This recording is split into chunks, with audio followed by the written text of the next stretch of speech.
Why would anyone vote for reform? After all, Nigel Farage has made it absolutely clear that what he wants is a smaller state in this country. And what that means is that he wants fewer public services. In particular, he wants our councils to shrink in size. And what our councils do is really important. They serve communities and people, and most especially vulnerable people, who would, if reform were in charge, be left to fend for themselves.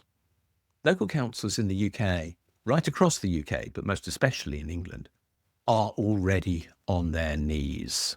Schools are underfunded. Bus services have been cut.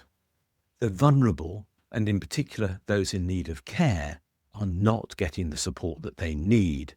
Children are not being protected as they should be, and essential things like libraries and parks and open spaces and street lighting and refuse collection, all of those things are under threat. And Farage would make all of this worse. He wants to cut these services even more.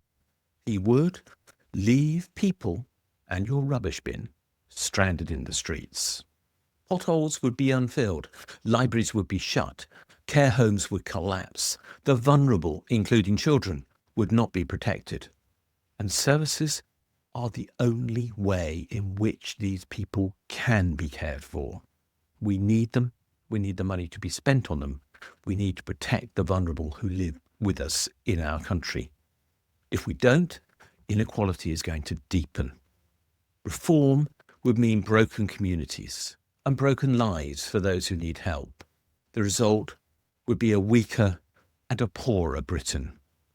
Why would you want to vote for that? Because that is what Nigel Farage is promising. Please think hard about voting for reform, because what you're calling for, if you do, is a broken Britain. And I don't imagine that's what you really want.